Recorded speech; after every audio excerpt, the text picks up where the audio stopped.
Hello, welcome to Uncluttered, the podcast that discusses the connection between faith and organizing. We're not so much interested in the how of organizing, but our focus is on why it's important from a biblical standpoint to leave the chaos and the clutter in our lives behind. My name is Angie Heitch. I'm an author and certified professional organizer living in East Tennessee. And I'm Liana George. I'm an author and former professional organizer living in Houston, Texas. Are you ready to unclutter your heart and your home to make room for what matters most? If you are, let's dive in. All right, Angie. Well, tomorrow, when this comes out, we're recording early, obviously. And tomorrow, you and I are hitting the road, and Yes. we are going to be meeting up in St. Louis, which is very exciting for an author conference. And I know that you and Eric have some trips planned. I know Clint and I have some trips planned.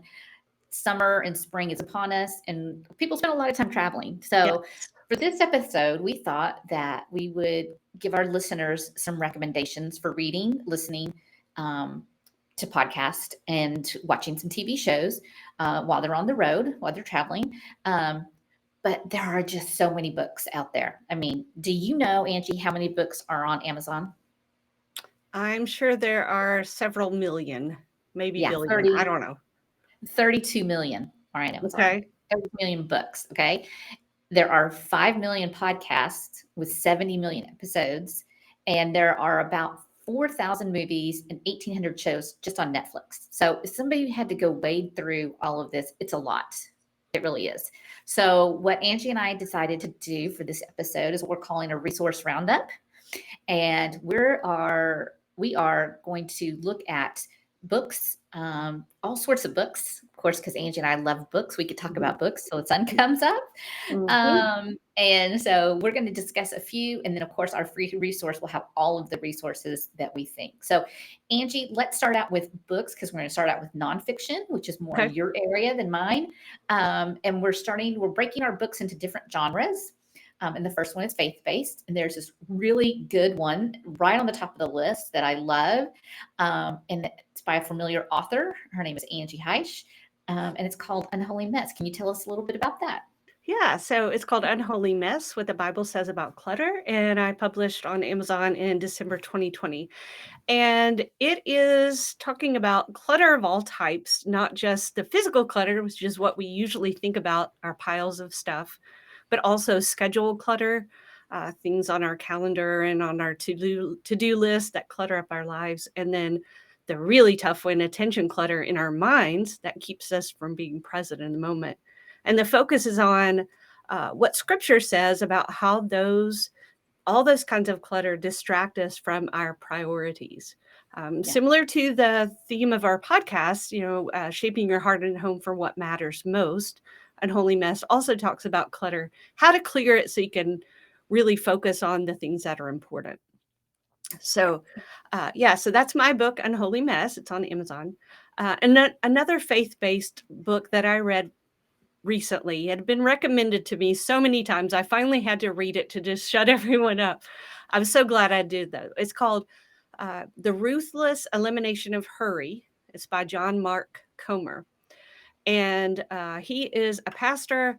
And at the beginning of the book, he talks about how he was in a situation where, if you look on the outside, he was wildly successful. Things were going well, but he just felt like something wasn't right. He felt just so like he was just surviving by the skin of his teeth. And so he went to his mentor and asked for some advice. And I love what his mentor said: ruthlessly eliminate hurry from your life. Hurry is the great enemy of the spiritual life. And That this is book is, I've got chills just saying that. This book is very eye opening, and I highly recommend it. Ruthless Elimination of Hurry by John Mark Comer. Yeah, and I think he wrote that for me. I mean, I have been Ugh. very open and honest about, my schedule clutter and how I have trouble and leaving space for margin, leaving space for rest. Mm, It is something I have struggled with for years, still struggling with it. yeah. And when I saw this on the list, I was like, "Oh, that is for me." So yes, definitely ordering that book. And just so everybody knows, all of these books can be ordered on Amazon. So everything we're talking about here, we have referenced, can be done for from Amazon. Get my Yes. brain together. My brain hurries and can't think sometimes. All right. Well, we have a lot of books to cover. So we're going to go on to the next genre, which is time management and productivity. So, what is your favorite book in that section? My favorite book in that section is Getting Things Done by David Mhm. Allen. It's been around, I think the first edition was in the 80s. It is one of the Bibles as far as time management productivity. And I don't mean to slight the Bible when I say that, but it is very highly recognized. There's people in the business world will talk about GTD. Yeah. GTD, getting things done. There are conferences on GTD. He's got a podcast, but the principles that David Allen lays out in this book are just very effective. It's one that I return to again and again as far as recommendations. Yeah. For me, I love the book Essentialism, The Disciplined Pursuit of Less by Greg McCowan. Love his book. He makes an analogy to cleaning out your closet, which I was like, oh, you're speaking my love language here. Mm, So I yes. could totally get into what he was saying. But it's just narrowing down how little we need so that we can focus on what's essential. Hmm. And it's not so much in just our physical stuff, but in our time, which so many people struggle with. And so Yep.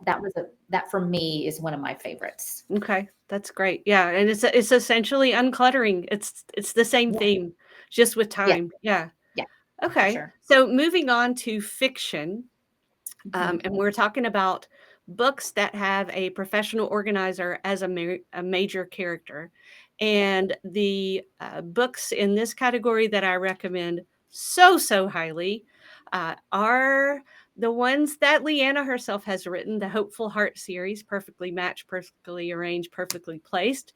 And the third book in that series just published a few days ago. So tell yeah. us about your books, Leanna. I love them so much. Oh, thanks. Angie was one of my early readers, and I truly appreciate her support and love.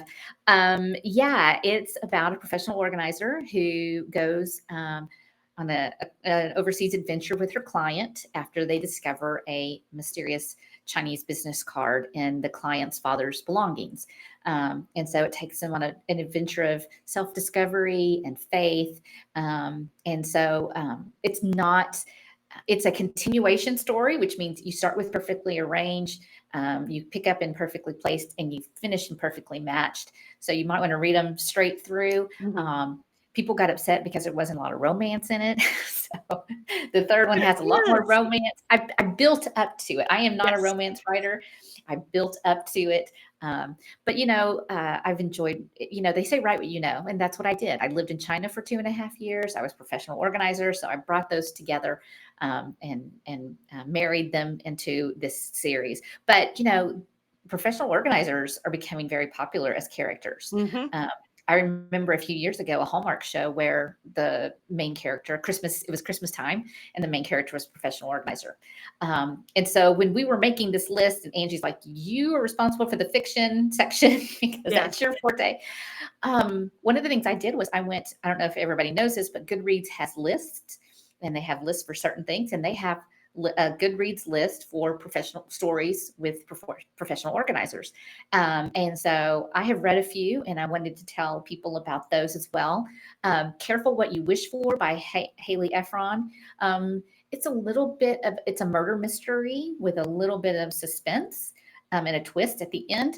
Um, and I don't know why professional organizers kind of fall into this mystery of uncovering and discovering, but a lot of the books that we're recommending in this genre um, fall into that category. And the Spark and Joy Mysteries, which I think is on a play of words on Marie Kondo's Spark Joy, Mhm. but the Spark and Joy Mysteries by Nancy McGovern. I read those too, and they're very good, very clean, the kind of cozy mysteries. There's Yeah. nothing, I think that's where they kind of fall. The cozy mysteries is what I would say. So Yeah. yeah, I'm so excited about reading some of those. The only ones that I've read so far are your books, but it sounds yeah, fun. And I think maybe the reason that people tend to write mysteries is because we're handling people's stuff, and so maybe we find things that lead to, trying to figure out the mystery. I don't know, but yeah. some good stuff Or out among there. all the clutter, you find a dead body. I mean, I don't know.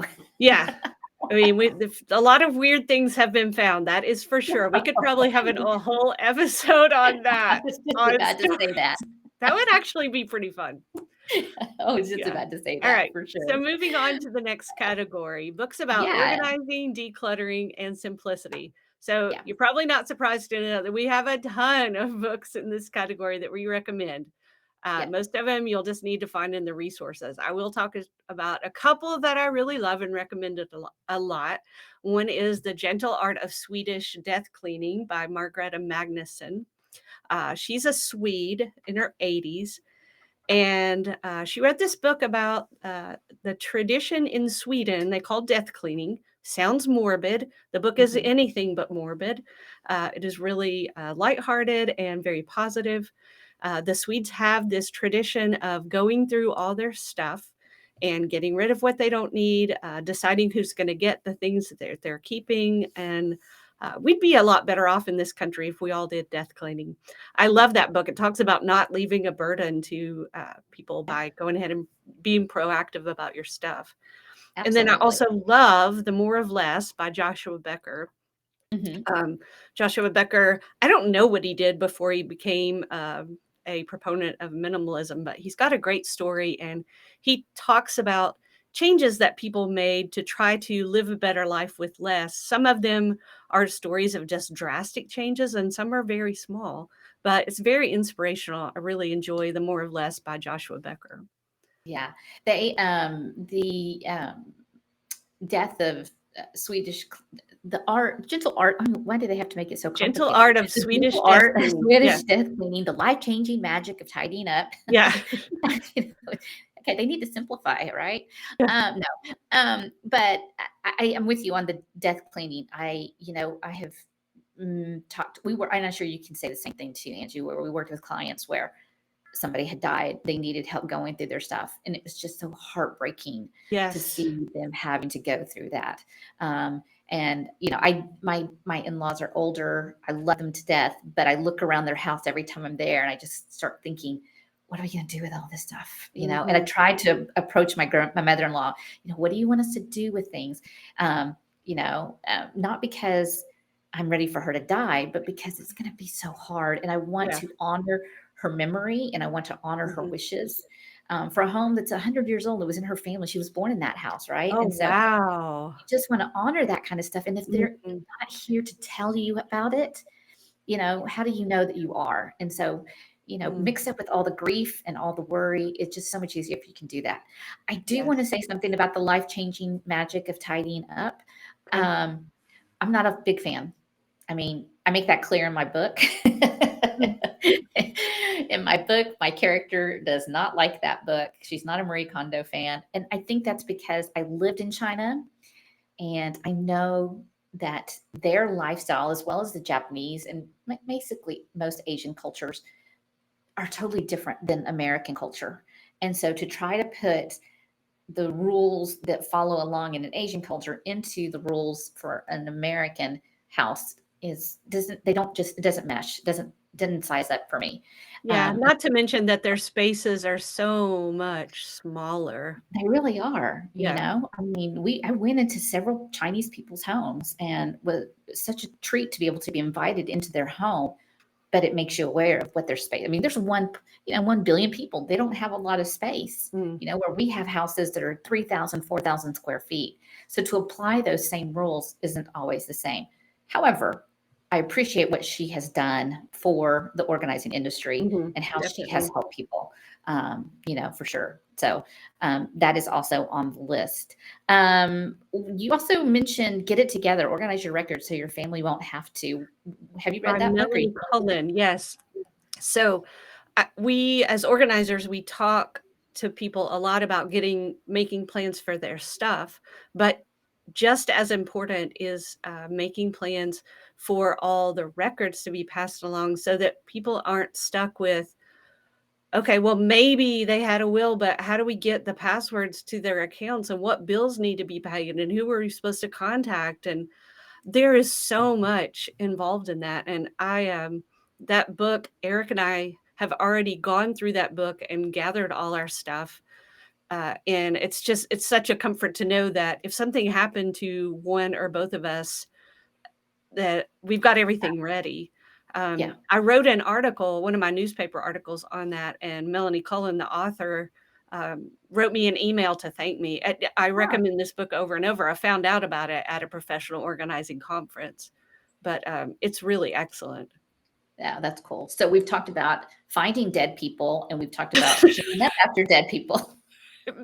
Being ready to die. We are not morbid people. No, we're not. There are some really helpful, useful tips and books on here. So don't think that all the books that we have on this section are about that, because they're not. But let's switch and let's go over to our last category of books, and that's habit change, because I know you and I both have our favorites on here. Yes. I'll just go ahead and start since I'm talking. I love Atomic Habits. I know you do too. Oh, Um, we're both such huge fans of this Oh, book. huge, huge fans of James Clear. I'm actually doing a presentation at the conference you and I will be at together. And one of my first quotes is James Clear. I think I have him two or three more times in the presentation, because he is just so wise. Mhm. And he kind of talks about it the way we do with starting small, right? Mhm. Is that you don't need a whole bunch of big leaps to make change in your life. Go down to the very smallest particle, like an atom, and work from there and see how much you can change with small things, small time, small task, small Right. efforts really do have a big impact.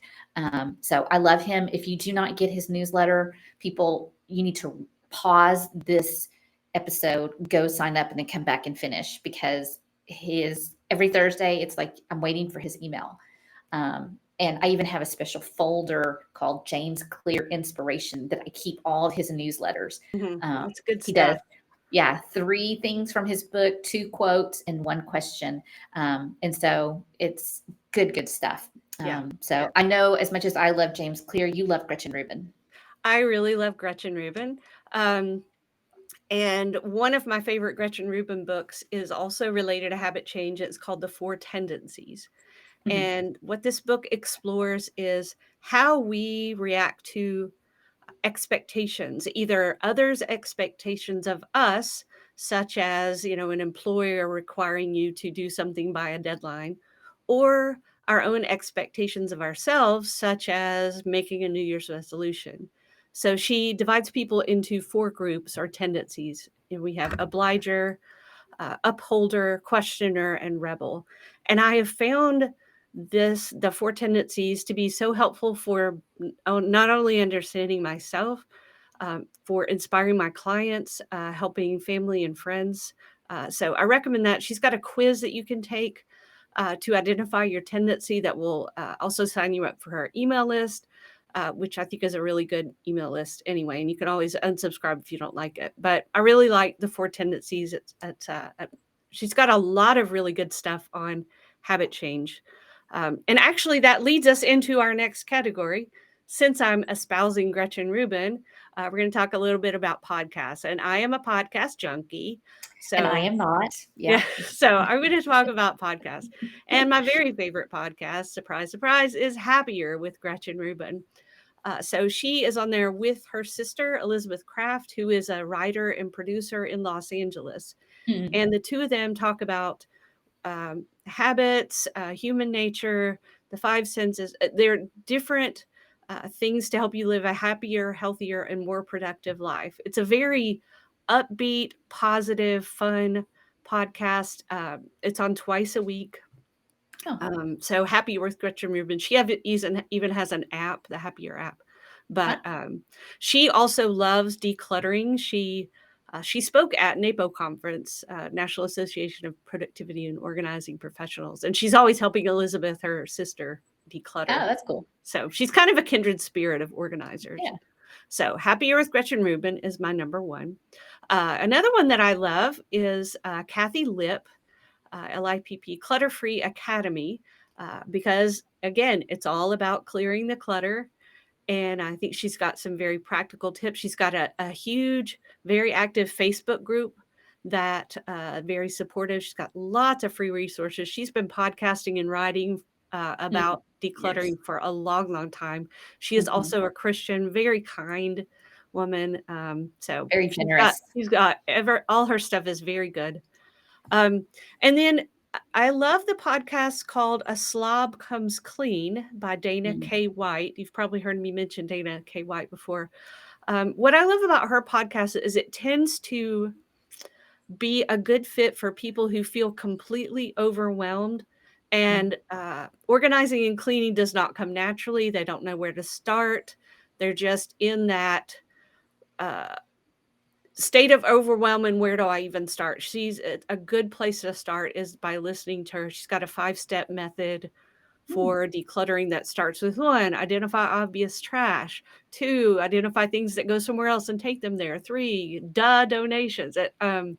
But she's also all about those daily habits, laundry and dishes and 5-minute pickup. So Yeah. slob She comes reminds me of clean. it sounds like I don't remember if you remember, but when I first started reading I mean, I always loved being organized, but then I was like, oh, there are books about this. This was Uh-huh. like late 1990s.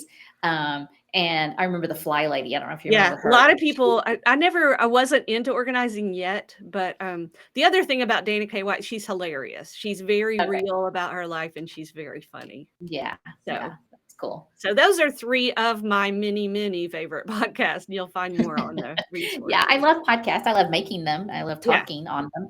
I'm not a big listener. I don't listen to audiobooks. And Huh, so I'm just not an audio person. I'm more visual and yeah. tactile. So, um, yeah. So the last part that we're going to talk about on this episode are shows, because surprisingly, and I think for the greater good, there are some shows out there Mhm. that really highlight organizing. Of course, we know there's HGTV. I don't know. I know you said you didn't, but again, in the early 90s, no, maybe it was late 2000s, 2000s, not, I mean, early 2000s, like 2006. It's right before we moved to China. I remember I used to watch a TV show on HGTV called Mission Organized. A Hmm. lot of the early NAPO organizers were hosts, I mean, were the organizers on these shows. Um, but HGTV has a lot of TV shows on that kind of stuff. But Netflix has gotten into the game as well. Yes. And one of the shows that they have that I've watched is The Minimalist, Less Is Now. And the only reason I watched it, and you're not going to believe this, is because of my husband. He came home Hmm. and he said, I was listening to this podcast and I want to watch the show. You'll probably love it because it's all about organization and minimalism. And I was like, okay, yeah, that sounds great. It was very good. I really enjoyed it. What was more Mhm. impressive is that when it was over, my husband went and decluttered one of the kitchen drawers. So Yes. Oh, that's a win. that's so, hopefully these shows give you visual inspiration, and they tell you the stories behind them. So what about you? Do you have a show on Netflix you Yeah, loved? I'll have to second that with the minimalist. I listen to their podcast. It's another favorite. So good stuff. That in that documentary on Netflix is a really good way to kind of be introduced to their message. Um, there's some really fun shows on organizing. Get Organized with the Home Edit on Netflix is really fun. They do some organizing for celebrities, which is kind of Yeah. fun. Like Like they they did a do. Reese Witherspoon, Kim Yes, Kardashian. Reese Witherspoon, and they're, organizing her, props and costumes from famous movies. She's in, like, Legally Blonde, so that's cool. Oh, that's cool. Yeah, Um, I think she did. but They did Kim Kardashian too. yeah, yeah, there have been quite a few. Um, so in a way, it's not necessarily realistic, and they're also really big. They're product heavy because they have their own line of products, so they bring in a lot of products from the Container Store. Of course, we love all that kinda stuff. Right. But it may not be necessarily realistic for what organizers would do in your home, but it is still fun to watch the before afters. We love a good before after, Oh, for and, sure. the principles they teach are sound, so it's a lot of fun, that Yeah. show. Yeah. So we have just scratched the surface Yes. of books, podcasts, and shows. So there are tons out there. Like I said, we don't want to have you scour Amazon or iTunes, or all the different streaming services to find some shows. So what we have created is a free resource. that list some of our favorite. I think I printed them out, and they were like 3 or 4 pages long. Yeah. So we're giving you quite a few. Do you need to read them all? No. Look and see which ones might be a good fit for you. But we just want to give you as much valuable information as we possibly can. So Yeah. make sure And you visit our website and look in the show notes, and you can grab that free resource. yeah, and we'd love to hear from you if there's something that you love in as far as decluttering, simplicity, organizing. Send us an email. Let us know. We Oh, for may sure. end up talking about this again because there's so many great resources out there. So email us at contact@uncluttered.faith. Um, Yeah. and we love. There's a little button that says subscribe, which is a really important button. That way you don't miss anything. Speaking of not missing anything, we're actually going to be taking a bit of a break. Yeah. So you have lots and lots of resources, things to read, things to listen to, and things to watch. Yeah. But we'll be taking a break from the podcast. We will be back, That's for but you've sure. got lots to do while we're gone. So Yeah. So go re-listen to some of our episodes. Take the time to download the free resources. But we're just going to take the summer off. We know people are busy traveling. We know they're busy with their family and friends. And Angie and I need some time as well to gather up our momentum for the fall, which we are very excited about and already have planned out. mhm.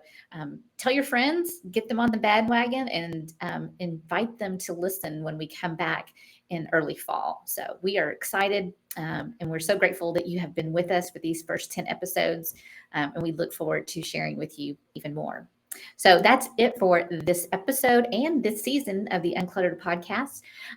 Again, like Angie said, we'd love to hear from you. Email us, drop us a line. Tell us what you think. If you want to have a conversation or if you just have a question, we are here for you. So do not be shy. We'd love to connect with you. Yes. And until we come back with season 2 of the Uncluttered podcast, remember, an uncluttered life is an abundant life.